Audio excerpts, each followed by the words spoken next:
In this episode of ChatGPT versus CFP, we're going to ask the question, what 7 financial steps can I take in my 20s? And depending on the answer, we're going to see whether or not I still have a job. Hi, I'm Mike, a CFP who's dedicated his career to helping people quit the rat race. So if you want to level up your finance game with someone who actually does this stuff for a living, start now by subscribing and clicking on the bell to make sure you don't miss out on anything.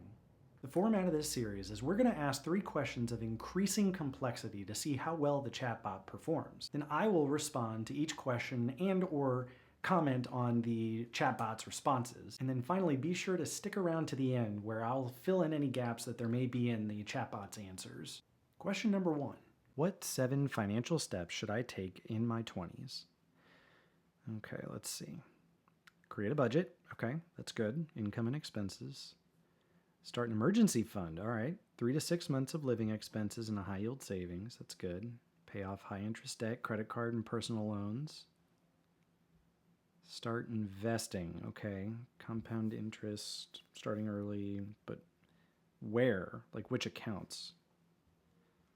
Build credit. That's interesting. Set financial goals. That's kind of what we're doing. Educate yourself.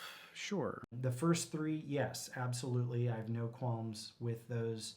I would recommend those in the top 7 steps. But the start investing step, while of course true, lacks specificity. Is, step 4 ought to be invest in your 401k up to the match. And then step 5 really ought to be invest in the Roth IRA. Build credit. If you're doing things like paying off your high interest debt, credit's going to be automatic. That's just going to happen. That's not really a step. In setting financial goals, well, we just asked, what are the 7 financial steps? So setting goals, it really doesn't belong on the list of those 7 steps. It's kind of a meta thing because that's actually what we're doing right now. So if that doesn't get us where we want to go, let's ask another question. Question number 2. How can I balance debt, insurance, and investing? Balancing is challenging. Prioritize high interest debt. Great. Build an emergency fund. 3 to 6 months. Great. Get insurance coverage. Yes. Determine your goals for investing, of course, and the tax implications. That's huge. And do not neglect the retirement savings. And then monitor. I would consider this to be a well-rounded answer. So much so that I've actually worked at institutions that had an emphasis on banking, insurance, or investments, and they would exclude parts of this answer because it wasn't in their wheelhouse. But this provides a pretty well-rounded answer. So I'm going to go ahead and give this like a really good grade. We'll say this is an A+ answer. So I can be fair and balanced. I'm not threatened by the chatbot. Let's make it a little bit more specific and try to pin the chatbot down on specific advice. So that's going to be our 3rd question. What rules of thumb can I use for my finances in my 20s? Say 15% for retirement. Okay. 3 to 6 months of living expenses. That's good. Avoid high interest debt. Yeah.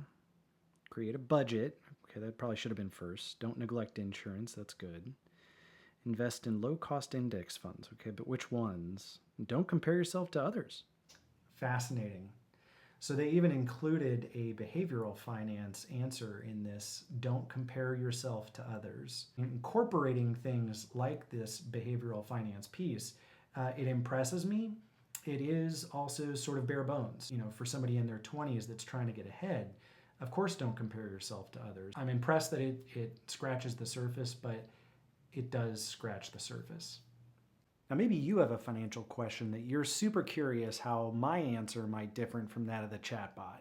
Go ahead and drop that question in the comment section below and maybe I'll answer it.